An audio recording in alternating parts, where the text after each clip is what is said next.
జిల్లా వెంకటాపురంలో శ్రీ వాసవి మాతా జయంతి ఉత్సవాలు అంగరంగ వైభవంగా నిర్వహించారు. ఆర్యవైశ్య కుటుంబాల ఆధ్వర్యంలో నిర్వహించిన అమ్మవారి ఉత్సవాలకు భక్తులు పెద్ద ఎత్తున పాల్గొన్నారు.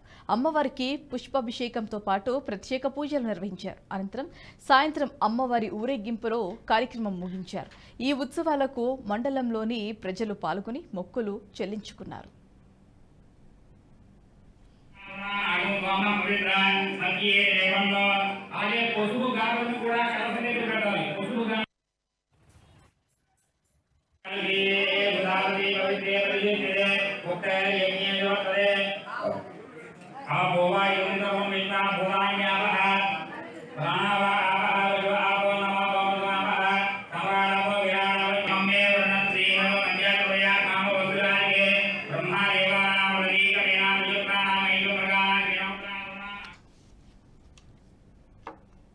ఈ వీడియో మీకు నచ్చినట్టయితే లైక్ చేయండి, 10 మందికి షేర్ చేయండి. అలాగే కామెంట్ల రూపంలో మీ అభిప్రాయాలను మాతో పంచుకోండి. Nationalist hub group of channels ను సబ్స్క్రైబ్ చేసుకుని తెలుగునాట జాతీయవాద జర్నలిజాన్ని ప్రోత్సహించండి. ఈ వీడియో కింద ఉన్న బెల్ ఐకాన్ పై క్లిక్ చేయడం మర్చిపోవద్దు.